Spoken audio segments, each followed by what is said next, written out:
আচ্ছা, সবাইকে অসংখ্য ধন্যবাদ আমাদের সাথে যুক্ত হওয়ার জন্য। আশা করি আজকের ক্লাসটি আপনাদের জন্য অনেক বেশি উপকৃত হবেন আপনারা, এবং আজকের ক্লাসের মাধ্যমে আপনারা অনেক কিছু শিখতে পারবেন। কেমন? ওকে। সো সবাই একটু কমেন্টে জানান আপনারা কে কোথা থেকে আমাদের সাথে যুক্ত হচ্ছেন। ওকে, আমরা একটি প্রশ্ন আপনারা সবাই দেখতে পাচ্ছেন যে মেমব্রেন প্রোটিন অ্যাক্ট অ্যাজ একটা মেমব্রেন প্রোটিন কি? মেমব্রেন প্রোটিন হচ্ছে একটা সেল মেমব্রেন, একটা সেল মেমব্রেন যে প্রোটিনের সমন্বয়ে গঠিত হয়, প্রোটিন বা ফসফোলিপিড। তো এই মেমব্রেন প্রোটিনটা কি কি কাজ করে, মূলত এটার ফাংশনটা কি? কেমন? ওকে, তো এইটা হচ্ছে আমরা এটাই আজকে যে প্রথম প্রশ্ন, আপনারা একটু সবাই কমেন্টে, আচ্ছা তারা একটু শেয়ার করে দেন সবাই। আমরা একটু মূল প্রশ্নে যাওয়ার আগে আমরা আজকে ক্লাসটা একটু সবাই শেয়ার করে দেন। ওকে, তো হচ্ছে যে মেমব্রেন প্রোটিন অ্যাক্ট অ্যাজ, আসলে কি কি কাজ করে মেমব্রেন প্রোটিন বা সেল মেমব্রেন, এবং এটার আরেকটা নাম যদি পরীক্ষা আসে যে সেল মেমব্রেন, এর সেল মেমব্রেনের যে সেল মেমব্রেন কি বলা হয়, দেখেন নিচে লেখা আছে যে cell membrane also called the plasma membrane. Okay, তো কি আছে ফাংশন? এ স্ট্রাকচারাল এলিমেন্ট, এটা কি শুধু একটি স্ট্রাকচারাল এলিমেন্ট নাকি একটা? এরপর কি আছে দেখেন, ট্রান্সপোর্ট মডিউল। তারপর কি আছে দেখেন, তারপর আছে যে normal metabolic fuel and enzyme, a passage of oxygen. এটার ফাংশন কি কি? তো তার আগে আমরা যদি একটু একটা সেল মেমব্রেন দেখেন, আপনারা শুধু একটু ভিজুয়ালি পড়ার চেষ্টা করবেন, যাই পড়বেন মেডিকেল সায়েন্স একটু যদি ভিজুয়ালি পড়তে পারেন তাহলে এটা আপনার ব্রেইনে বেশি দিন আহ, থাকবে এবং আপনি বেশি উপকৃত হবেন। তো দেখেন, এই যে সেল মেমব্রেন, এটা মূলত মেইনলি কি ফসফোলিপিড অ্যান্ড প্রোটিনের সমন্বয়ে গঠিত হয়। কেমন? ওকে, তো এর মধ্যে এখানে দেখেন যে সামনে কি কি আছে, যে প্রোটিন আছে, কার্বোহাইড্রেট, তারপর কি আছে কার্বোহাইড্রেট চেইন আছে, তারপর প্রোটিন চ্যানেল আছে, লিপিড বাইলেয়ার আছে। ওকে, তো এর মধ্যে একটা আছে আউটসাইড অফ সেল এবং আরেকটা আছে যে inside of cell. Outside of সেলে কি কি আছে দেখেন, প্রোটিন এবং কার্বোহাইড্রেট চেইন। ওকে, আর যেটা ইনসাইড সেলের মধ্যে আছে কি আমাদের প্রোটিন চ্যানেল প্লাস হচ্ছে আমাদের যে লিপিড বাইলেয়ার। ওকে, তারপরে এই যে এইটা হচ্ছে আরেকটা আমাদের যে এখানে এখানে আপনারা একটা ট্রান্সপোর্ট সিস্টেম দেখতে পাচ্ছেন, যেটা একটা এনজাইম হিসেবে কাজ করে, রিসেপ্টর, অ্যাঙ্কর। অ্যাঙ্কর বোঝেন যে আপনার জাহাজে যে মূলত ধরে রাখে, তাই না? ওকে, আরেকটা হচ্ছে ট্রান্সপোর্ট। এইগুলো হচ্ছে মূলত ফাংশন এটা। ওকে, তো এইটা হচ্ছে মূলত যে একটা যে সেল মেমব্রেনের বা মেমব্রেন প্রোটিনের যে কি কাজ। ওকে, আচ্ছা, এর মধ্যে দেখেন তো হচ্ছে কারেক্ট আনসার কি কি আছে, যে আমরা এখানে পড়ে আসছি যে বি নাম্বারে মানে ট্রান্সপোর্ট মলিকিউল, যে একটা মেমব্রেন প্রোটিন মূলত ট্রান্সপোর্ট মলিকিউল, এটা ট্রান্সপোর্ট করে। তারপর ডি নাম্বারে হচ্ছে যে এনজাইম, এটা একটা এনজাইম হিসেবে কাজ করে, এবং প্যাসেজ অফ অক্সিজেন, এবং অক্সিজেনের জন্য অক্সিজেন যে ট্রান্সপোর্ট এটাতে কাজ করে। ওকে, তো এছাড়া যদি থাকতো যে রিসেপ্টর, আপনারা কিন্তু দেখেন এখানে আমরা তার যে গুরুত্বপূর্ণ যে ফাংশনগুলো আছে সেল মেমব্রেন প্রোটিনের সবগুলো এখানে আছে। দেখেন নাম্বার ওয়ান ট্রান্সপোর্ট, এটা একটা আছে রিসেপ্টর, তারপর একটা আছে যে একটা আছে এনজাইম, তারপর আছে অ্যাঙ্কর। ওকে, তো এর মধ্যে আমরা কিন্তু অ্যান্সারগুলো ইতিমধ্যে পেয়ে গেছি, এটা ট্রান্সপোর্ট মলিকিউল। এখানে এটা তো যদিও মাল্টিপল চয়েস কোশ্চেন, যদি এটা সিঙ্গেল চয়েস বা বেস্ট চয়েস হিসেবেও আসে তাহলে কিন্তু আপনি যদি এখান থেকে যেটাই থাকবে আপনি সেটাই শুধুমাত্র একটা কোশ্চেনের আনসার করতে পারবেন। কেমন? ওকে, তো যারা যারা অ্যান্সার করেন না, আপনারা অ্যান্সার জানা থাকলে সবাই একটু অ্যান্সারটা করে দেন, তাহলে আহ, আপনাদের মাধ্যমে হচ্ছে বাকি যারা আপনাদের যারা ফ্রেন্ড সার্কেল আছে সবাই কিন্তু আজকে ক্লাসটাতে দেখতে পারবে। কেমন? সো সবাই আপনি পারার পরেও একটু সবাই কমেন্টে করে জানিয়ে দেন, আর যারা যারা ক্লাসটা শেয়ার করে নেয় সবাই আজকে ক্লাসটা একটু শেয়ার করে দেন।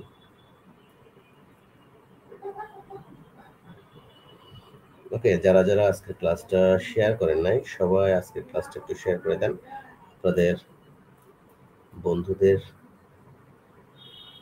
সবাই যাতে আজকে ক্লাসে অংশ নিতে পারে।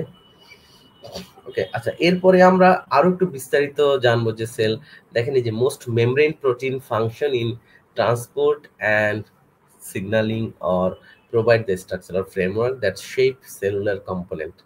এই যে মূলত যে মেমব্রেন প্রোটিনটা তারা কি করে, যে আমাদের একটা সেলের ভিতরে যা যা থাকে এগুলাকে একটা একটা ফ্রেমওয়ার্ক বানাই রাখে, ঠিক আছে? ওকে, তো এটা হচ্ছে মেইন ফাংশন। এর মধ্যে কি আছে আবার দেখেন, এই যে রিসেপ্টর প্রোটিন আছে, তারপরে এই যে এগুলো যা যা আমরা পড়ালাম যে ইনসাইড সেল এবং আউটসাইড সেলের মধ্যে কি কি থাকে, এগুলো সবকিছুই মূলত পড়াইলাম। ওকে, আচ্ছা, ওকে,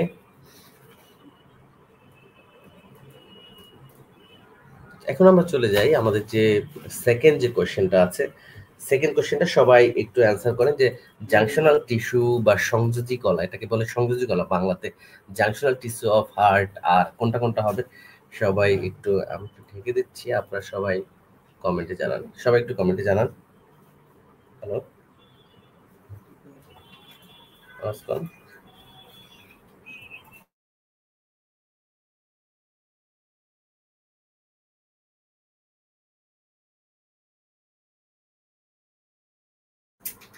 ওকে, আপনারা যে 2 নাম্বার যে প্রশ্নটা আছে এই প্রশ্নের অ্যান্সারটা সবাই একটু করেন যে জাংশনাল টিস্যু এর মধ্যে কি আছে, SA node, sinoatrial node, coronary sinus, AV node or atrioventricular node and pulmonary trunk and Purkinje fibre, এর মধ্যে কোনটা কোনটা কারেক্ট আনসার সবাই আপনারা একটু সবাই কমেন্টে জানিয়ে দেন।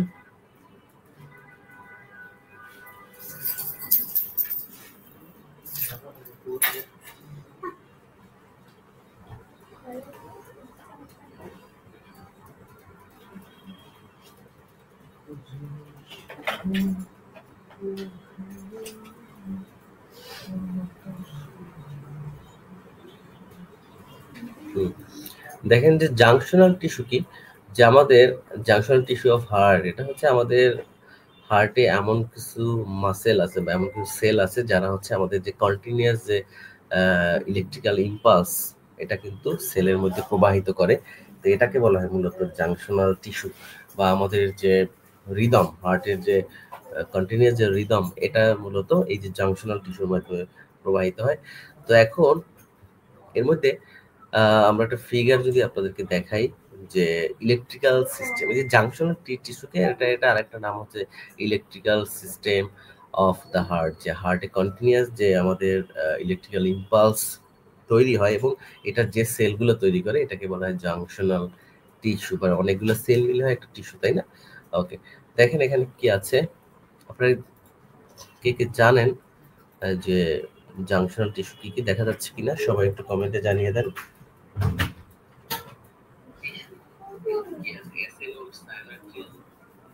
সকল বন্ধুদেরকে একটু মেনশন করেন। আচ্ছা, দেখেন এই যে জাংশনাল টিস্যু, এটা তো বলেই ফেললাম যে ইলেকট্রিক্যাল ইম্পালস যে সেলগুলো তৈরি করে এটাকে বলে জাংশনাল টিস্যু, বা বাংলায় বলে সংযোজী কলা। এর মধ্যে সবচেয়ে বেশি যে ইলেকট্রিক্যাল ইম্পালস ক্রিয়েট করে এর মধ্যে হচ্ছে কি সায়ানোয়াট্রিয়াল নোড বা এসএ নোড, এই যে আপনারা দেখতে পাচ্ছেন এসএ নোড। ওকে, তো এসএ নোড হচ্ছে আমাদের সবচেয়ে বেশি ইলেকট্রিক্যাল ইম্পালস তৈরি করে। এই জন্য এসএ নোডের আরেকটা নাম হচ্ছে কি আমাদের পেস মেকার। এই জন্য এসএ নোডকে কি বলা হয়, পেস মেকার। সবাই একটু কমেন্টে জানান যে এসএ নোডের আরেকটা নাম হচ্ছে কি পেস মেকার কি, সবাই একটু কমেন্টে জানান। কারণ হচ্ছে সবচেয়ে বেশি ইলেকট্রিক্যাল ইম্পালস তৈরি হয় এই সায়ানোঅ্যাট্রিয়াল নোডে।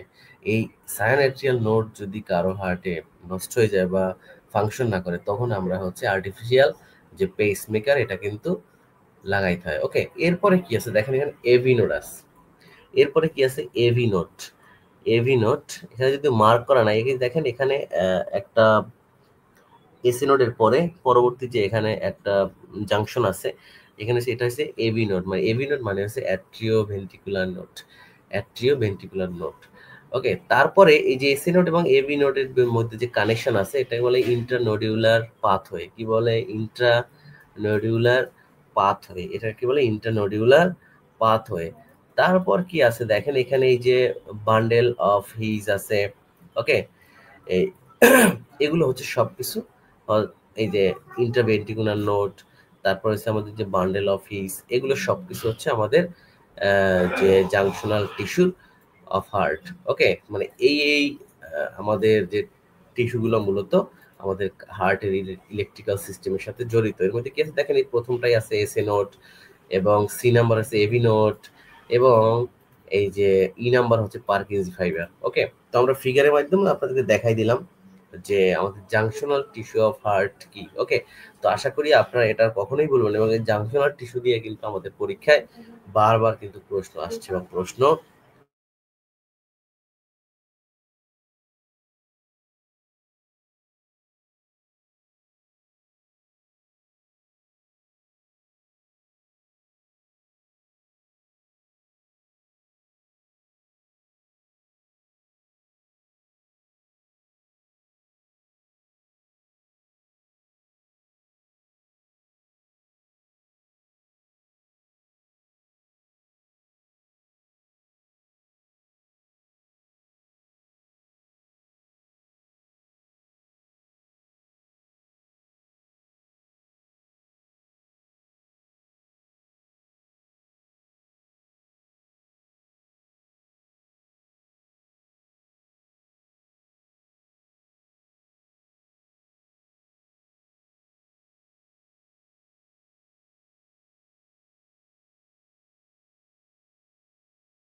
জি, আমাদের একটু প্রবলেমের কারণে আমাদের লাইভ শেষ না।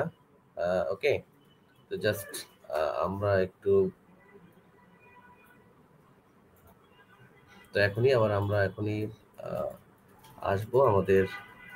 আচ্ছা, সবাই একটু কমেন্টে জানান যে দেখা যাচ্ছে কিনা। ওকে, সো জাংশনাল টিস্যু নিয়ে কারো কোনো প্রশ্ন আছে কিনা আপনারা একটু সবাই কমেন্টে জানান যে জাংশনাল টিস্যু নিয়ে আপনাদের কারো কোনো অপিনিয়ন আছে কিনা, বা এখান থেকে কিন্তু পরীক্ষায় প্রশ্ন আসবেই, এবং যে কোনো ধরনের কম্পিটিটিভ মানে নার্সিং কম্পিটিটিভ এক্সামে কিন্তু এই জাংশনাল টিস্যু বা সংযোজী কলা নিয়ে প্রশ্ন আসবে, বিকজ এটা একটা মোস্ট ইম্পর্টেন্ট একটা টপিক।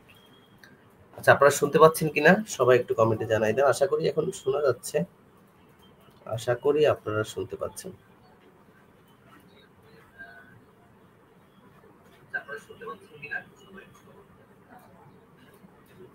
আচ্ছা, এখন শোনা যাচ্ছে কিনা? ওকে, তো জাংশনাল টিস্যু নিয়ে আপনাদের যে কোনো কোয়েশ্চেন আছে কিনা সেটা একটু সবাই জানান।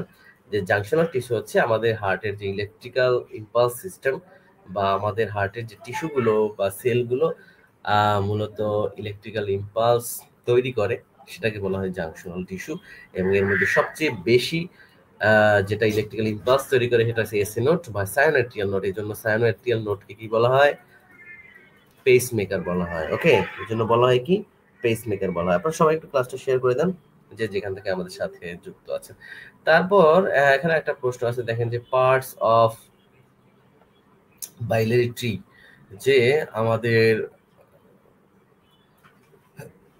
লিভারের একেবারেই নিচে যে আমাদের বাইলারি ট্রিটা যেটা আছে, ওকে, এটার কি কি পার্ট আছে, যে পার্টস অফ বাইলারি ট্রি কি কি আছে দেখেন, গল ব্লাডার, তারপর হচ্ছে pancreatic duct, cystic duct, hepatic lobule and common bile duct.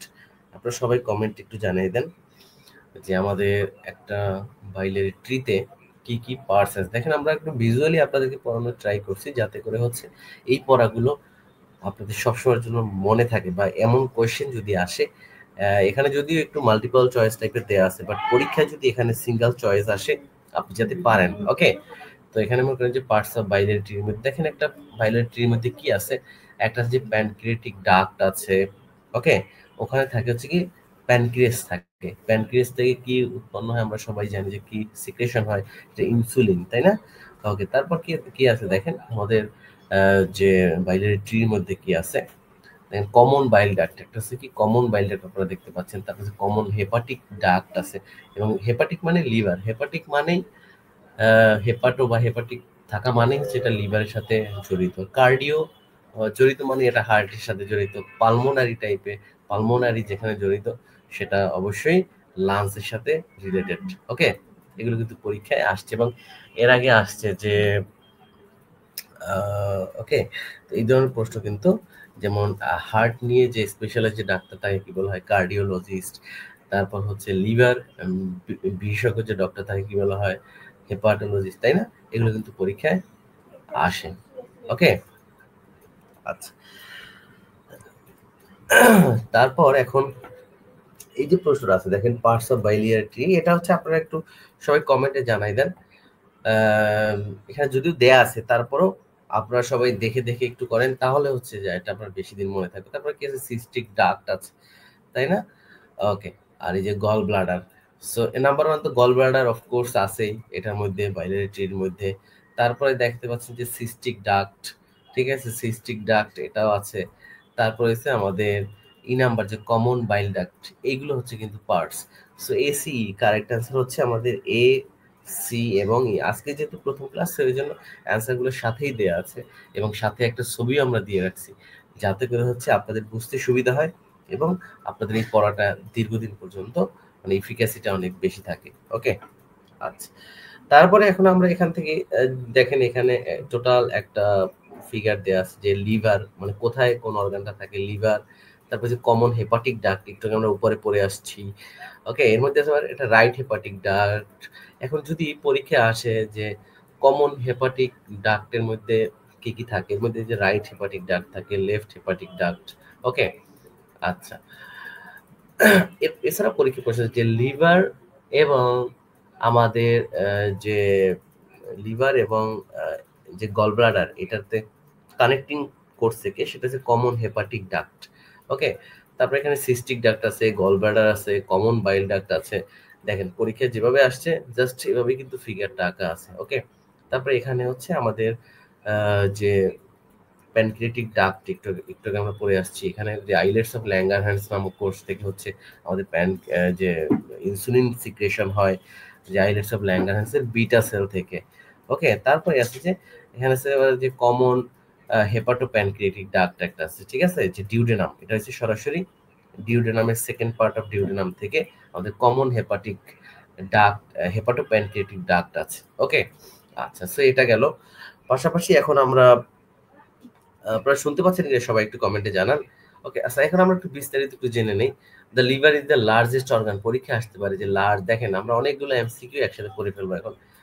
যে বিস্তারিত, the liver is the largest internal organ, আর এক্সটার্নাল অর্গান হচ্ছে আমাদের স্কিন হচ্ছে এক্সটার্নাল অর্গান। সো যদি স্কিন এবং লিভার থাকে তাহলে সেটা অবশ্যই স্কিন দিবেন যে লার্জেস্ট অর্গান কোনটি, আর আমাদের যদি ইন্টারনাল লার্জেস্ট অর্গান সেটা হচ্ছে লিভার। ওকে, এবং ইনভলভ হওয়ার কি 500 ডিফারেন্ট ফাংশন, একটা লিভার কি করে 500 ডিফারেন্ট ফাংশন এর রোল প্লে করে। এবং ইটস লোকেটেড কোথায়, যখন পরীক্ষা আসতে যে কোন অর্গান কোন লোকেশন, আমাদের যে কোয়ান্টাম আছে যে it's located in the upper right area of, এটা পরীক্ষা আসতে পারে যে লিভার কোন রিজিয়নে অবস্থিত, it is upper right area of abdomen, upper right area. Okay, তারপর beneath the rib cage and the lungs, the liver is a solid organ, এটা একটা সলিড অর্গান এবং এর ওয়েট কত দেখেন 3 থেকে 3.5 পাউন্ড। ওকে, 3 থেকে 3.5 পাউন্ড। ওকে, অথবা 1493 গ্রাম বা 1 কেজি 500 গ্রামের মতো, 1.5 কেজির মতো। ক্লিয়ার? ওকে, আচ্ছা। তবে দেখেন পরীক্ষা আসতে পারে যে ফাংশন অফ লিভার, লিভারের যে গুরুত্বপূর্ণ ফাংশন, পরীক্ষা আসতে পারে যে কোনগুলো লিভারের ফাংশন, তখন কি লাগবে না, এটা কি আছে যে ইটস প্রডিউস অ্যান্ড এক্সক্রিয়েট বাইল। ওকে, এটা বাইল ফর্মেশন করে এবং এটাকে এক্সক্রিয়েট করে। তারপর কি আছে ডিটক্সিফাই অ্যান্ড পিউরিফাই ব্লাড, এটাকে ব্লাডকে কি বলে ডিটক্সিফাইড করে এবং পিউরিফাই করে। কেমন? তারপর ব্লাড আরো একভাবে পিউরিফাই হয়, সেটা হচ্ছে অক্সিজেনেটেড হয়, তাই না, লাংসের মাধ্যমে, আমাদের অ্যালভিওলার মাধ্যমে যে অক্সিজেন আমাদের লাংস থেকে ব্লাডে যাচ্ছে এবং ব্লাড থেকে কার্বন ডাইঅক্সাইডটা আমরা বাইরে বের করে দিচ্ছি। তারপর কি আছে it produce protein for blood plasma, এটা হচ্ছে প্রোটিন তৈরি করে ফর ব্লাড প্লাজমার জন্য। তারপর কি আছে storage excess glucose as a glycogen, পরীক্ষা আসতে পারে, এইটা কিন্তু পরীক্ষা আসে যে গ্লুকোজ লিভারে কি হিসেবে জমা থাকে বা কি হিসেবে স্টোর থাকে, এটা গ্লাইকোজেন হিসেবে। ওকে, সো আপনাদেরকে আমরা কিন্তু পড়াই দিচ্ছি যে কি কিভাবে পরীক্ষায় প্রশ্নগুলো আসতে পারে বা থাকতে পারে, খুবই গুরুত্বপূর্ণ যে লিভার গ্লুকোজকে কি হিসেবে স্টোর করে, সেটা হচ্ছে কি গ্লাইকোজেন, সেটা হচ্ছে কি গ্লাইকোজেন। ওকে, তারপর কি আছে it filters and eliminate toxin from the blood cell, এটা ব্লাড সেল থেকে কি করে ফিল্টার করে এবং ইলিমিনেট মানে দূর করে টক্সিন। ক্লিয়ার? তারপর ইট মেটাবলাইজ কার্বোহাইড্রেট ফ্যাট প্রোটিন, পরীক্ষা আসতে পারে যে লিভার কি কি মেটাবলাইজ করে, দেখেন কি কি আছে, এইগুলো কিন্তু এমসিকিউ, যে carbohydrate fats and protein, carbohydrate fats and protein. Clear? Okay, আচ্ছা। তারপর কি আছে এই যে কার্বোহাইড্রেট, প্রোটিন, এগুলো কিন্তু আবার হচ্ছে আমাদের ম্যাক্রোনিউট্রিয়েন্টস। ঠিক আছে, এগুলো কিন্তু পরীক্ষা আসবে যে নিচের কোনটি ম্যাক্রোনিউট্রিয়েন্টস, এর মধ্যে কিন্তু কার্বোহাইড্রেট প্রোটিন এগুলো। ওকে, আচ্ছা। তারপর কি আছে দেখেন it filters and eliminate toxin from blood cell, it metabolize carbohydrate fat protein. দেখেন অনেকগুলো এমসিকিউ কিন্তু পড়াই ফেলছি এর মধ্যে। আচ্ছা, আশা করি দেখা যাচ্ছে, তাই না? ওকে, আবার একটু বড় করে নিচ্ছি। কি আছে পরে আমাদের,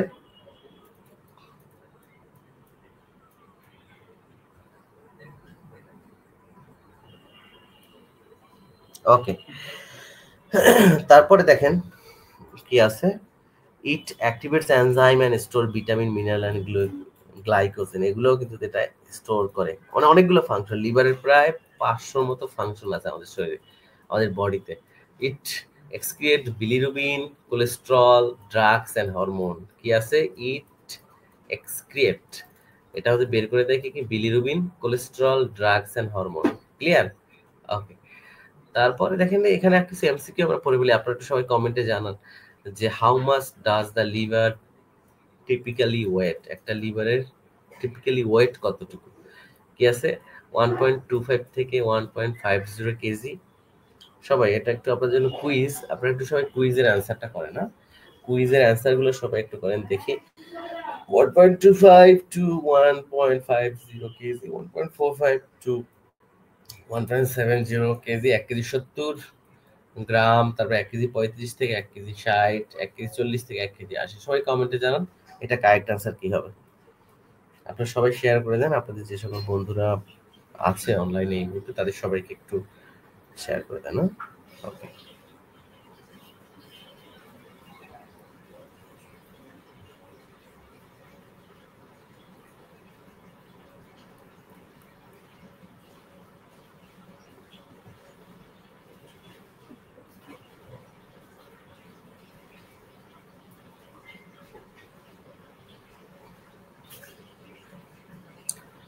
আচ্ছা, সবাই একটু কমেন্টে জানান এটা কারেক্ট আনসার কি হবে। হ্যাঁ, এটা কারেক্ট আনসার হচ্ছে আমাদের 1.45 থেকে 1.70 কেজি। ওকে, আচ্ছা। তারপর এখানে আরেকটা প্রশ্ন আছে, দেখেন, what are the functions of human liver. কি কি আছে? Bile production, fat metabolism, carbohydrate metabolism, all the above, মানে উপরের সবগুলাই। ওকে, এই 2 নম্বর প্রশ্নের অ্যান্সার কি হবে সবাই একটু কমেন্টে জানান। 2 নম্বর যে প্রশ্নটা আছে এটার অ্যান্সার কি হবে। আপনার লাইসেন্স পরীক্ষা এবং পোস্ট বেসিক পরীক্ষা কিন্তু এই টাইপের পরীক্ষা প্রশ্ন বারবার আসবে, কেমন? ওকে, হ্যাঁ, 2 নম্বর হচ্ছে সবগুলোই কিন্তু হচ্ছে আমাদের একটি হিউম্যান লিভারের ফাংশন। তারপর আছে which organ is responsible for production of albumin, a vital protein of serum. Okay, যে which organ is responsible for the production albumin, পরীক্ষায় আসতে পারে যে অ্যালবুমিন প্রোডাকশন করে কোন অর্গানটি, অ্যালবুমিন। ওকে, এটা হচ্ছে কি, এটা কারেক্ট আনসার হচ্ছে কিন্তু লিভার। লিভার থেকেই মূলত হচ্ছে যে অ্যালবুমিন প্রোডাকশন হয়। ওকে, আচ্ছা, 4 নম্বর প্রশ্নটা দেখেন কি আছে। They where is the liver situated in human body, এটা কোথায় অবস্থিত? এটা কি আছে যে নেক্সট টু দ্য প্যানক্রিয়াস, প্যানক্রিয়াসের উপরে, নেক্সট টু দ্য হার্ট, মানে হার্ট নেক্সট টু মানে বোঝা যায় পাশে। Okay, next to the kidney, above the abdominal cavity, মানে অ্যাবডোমিনাল ক্যাভিটির উপরের দিকে, তাই না? তো এটা আমরা লোকেশনটা দেখেছিলাম যে আমাদের যে লিভারের যে লোকেশন আছে, যে লিভারের লোকেশন হচ্ছে আমাদের যে আপার রাইট এরিয়া, ঠিক আছে? এবং এর আশেপাশে কিন্তু সবকিছু, যে হার্ট, তারপরে হচ্ছে আমাদের কিডনি, আর এটা তো প্যানক্রিয়াসের সরাসরি উপরেই। ওকে, সো এখানেও কিন্তু অ্যাবভ দ্য অ্যাবডোমিনাল ক্যাভিটি, ঠিক আছে? যে above the abdominal cavity, the abdominal cavity, right upper abdomen. Okay, so এগুলোই হচ্ছে, এটা কিন্তু হচ্ছে কারেক্ট অ্যান্সার। আচ্ছা, এখন চলে আসছি পরের প্রশ্ন, যে which vitamin does the liver store, which vitamin does the liver, কোন ধরনের ভিটামিন স্টোর করে? ভিটামিন এ, ভিটামিন বি 12, ঠিক আছে, ভিটামিন সি, এবং সবগুলা।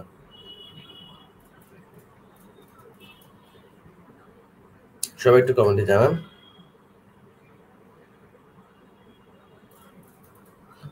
ওকে, আচ্ছা, ভিটামিন বি 12, এটা কিন্তু একটা নাম আছে, পরীক্ষা আসতে পারে যে বি 12 এর আরেকটা নাম কি, এটা হচ্ছে কি কোবালামিন।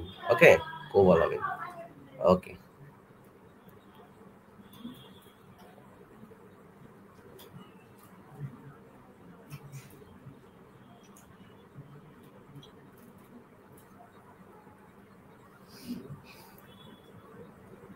আর ভিটামিন,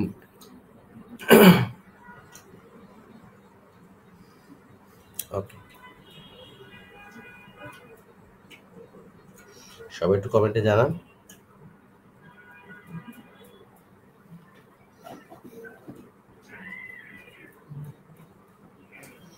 ওকে, এটা কিন্তু সবগুলাই যে আমাদের লিভার স্টোর করে, সবগুলাই vitamin A, vitamin B 12, vitamin C, সবকিছু। ওকে, তারপর কি আছে দেখেন, দ্য লিভার কি কি ডাইজেস্ট করে, এর মধ্যে আছে আমাদের যে ফ্যাট, ঠিক আছে? লিভার কি কি ডাইজেস্ট করে। ওকে, আচ্ছা, তারপরে এখন পরীক্ষা আসতে পারে যে লিভার ডিজিজ, কয়েকটা লিভারের ডিজিজের নাম, বা লিভার ডিজিজ কোনটি নিচের, hepatitis, fibrosis, liver fibrosis, liver cirrhosis যেটা কার্সিনোমা, লিভার ফেইলিওর, তারপর আছে ফ্যাটি লিভার। ওকে, এগুলো কিন্তু পরীক্ষায় আসতে পারে যে নিচের কোনটি লিভারের ডিজিজ। ওকে, আর তারপরে এই যে এই প্রশ্নটা কিন্তু পরীক্ষায় আসছে এর আগে, যে cirrhosis is usually a result of liver damage from conditions such as hepatitis B, C or chronic alcoholism। Hepatitis C কেন হয়ে থাকে? দেখেন, হেপাটাইটিস বি, সি এবং ক্রনিক অ্যালকোহল ইউজ, এটা কিন্তু বারবার পরীক্ষায় আসছে এর আগে, পোস্ট বেসিক পরীক্ষা বলেন বা লাইসেন্স পরীক্ষা বলেন, যে সিরোসিস কি কারণে হয়, যে সিরোসিসের কজেস কি, হেপাটাইটিস বি এন্ড সি এবং ক্রনিক অ্যালকোহল ইউজ। ওকে, আচ্ছা, তো এগুলো সবাই একটু নোট করে রাখবেন, আর আমাদের পিডিএফটা দিয়ে দেবো, আপনারা যারা যারা ক্লাসটা শেয়ার করবেন সবাইকে আমাদের পিডিএফটা দিয়ে দেবো। আপনারা শেয়ার করে কমেন্টে আমাদের একটু ইনবক্স করবেন। আর আমাদের হচ্ছে যে লাইসেন্স সেপ্টেম্বরের জন্য এবং পোস্ট বেসিকের জন্য যেটা সার্কুলার হবে ঈদের পরপরই, সেখানে আমাদের স্পেশাল ব্যাচে ভর্তি চলছে। আপনারা এই নাম্বার, নিচে যে নাম্বারটি আছে এই নাম্বারে যোগাযোগ করবেন, কেমন? ওকে, তারপর এখানে আরো দেখেন যে হেপাটাইটিস বি ইজ ট্রান্সমিটেড। পরীক্ষা দেখেন আমরা পুরো লিভার যখন আসছে, লিভার নিয়ে জাস্ট মোটামুটি পরীক্ষা আসার মতো সব প্রশ্নগুলোই মোটামুটি পড়ে ফেলতেছি।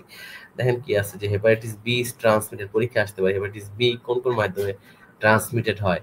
ওকে, কি আছে, when blood, semen and other body fluid from person to infected. Okay, বা হেপাটাইটিস যে এটা ইনফেক্টেড কোনো পার্সনের সাথে যদি ভালো মানুষের সাথে কোনো হয় এটার, তখনই হচ্ছে কিন্তু আমাদের হেপাটাইটিস বিটা ট্রান্সমিটেড হয়, কেমন?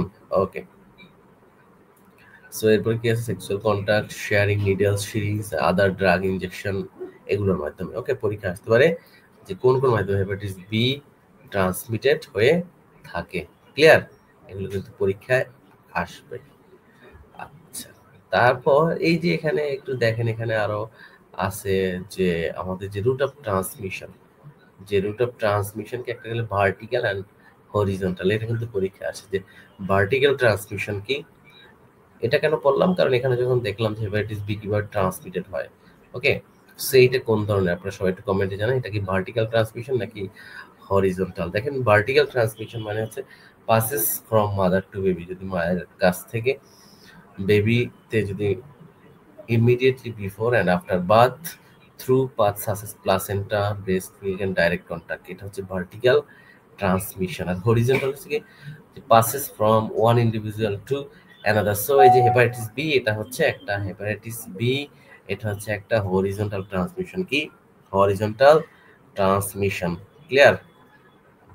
ওকে, সো এবার পরীক্ষা আসতে পারে যে অমুক এই ডিজিজটা কোন ধরনের ট্রান্সমিশন হয়েছে।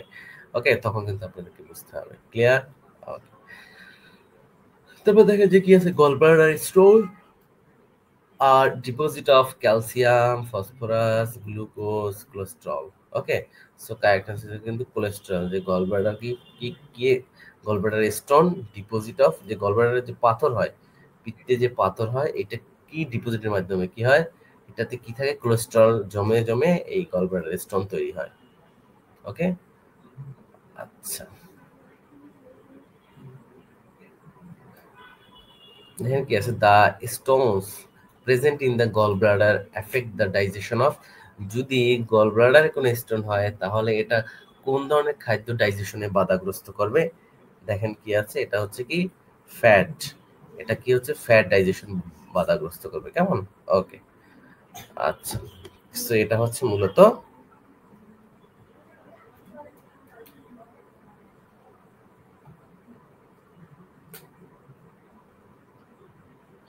ওকে, এটা হচ্ছে ফ্যাট, এটা কিন্তু পরীক্ষায় আসতে পারে যে কারো যদি, এবং আপনি এটা বুঝতে পারবেন যে এজন্য হচ্ছে যাদের পিত্তে পাথর হয় তাদেরকে চর্বি খাইতে নিষেধ করে, ঠিক আছে, মানে ফ্যাট জাতীয় খাবার খাইতে নিষেধ করে, এজন্যই। ওকে,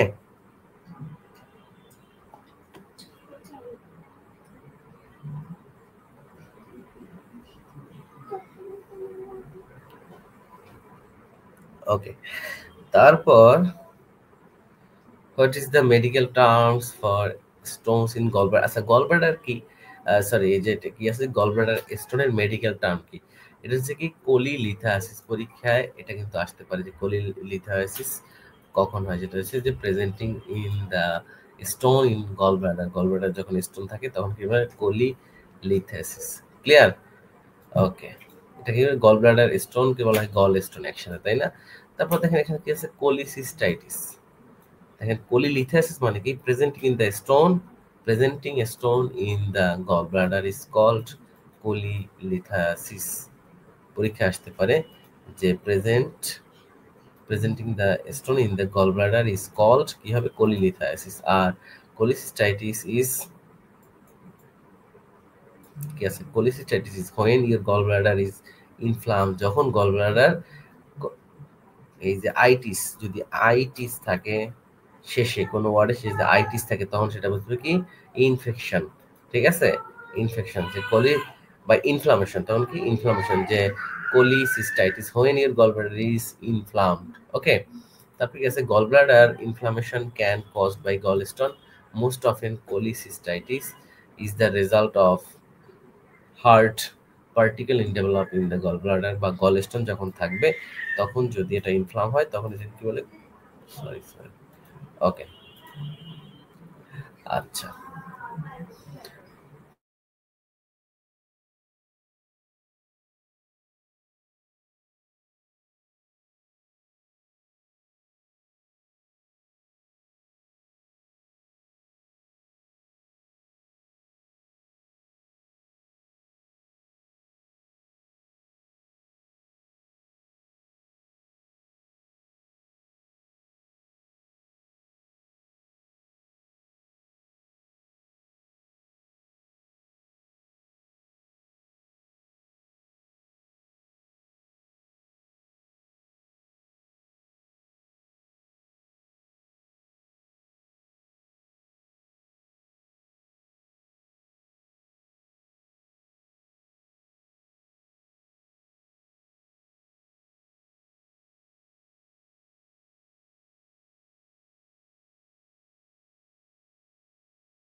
আচ্ছা,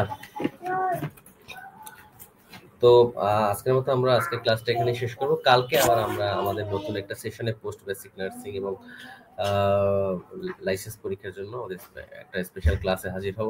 তো এই পর্যন্ত সবাই ভালো থাকবেন, সুস্থ থাকবেন, এবং পরে যারা জয়েন করেছেন, আজকে একটু নেটওয়ার্ক প্রবলেম ছিল, কালকে ইনশাআল্লাহ সকল সমস্যার সমাধান হয়ে যাবে, এবং কালকে আমরা এভাবে যদি পড়াশোনা করতে পারি ডিটেইলস আকারে অ্যাসোসিয়েটেড কোশ্চেনগুলো বিস্তারিত যদি পড়তে পারি, পরীক্ষা আপনি অবশ্যই ভালো করবেন। কেমন? তো আজকের মতো এখানেই বিদায় নিচ্ছি। সবাই ভালো থাকবেন, সুস্থ থাকবেন। আল্লাহ হাফেজ।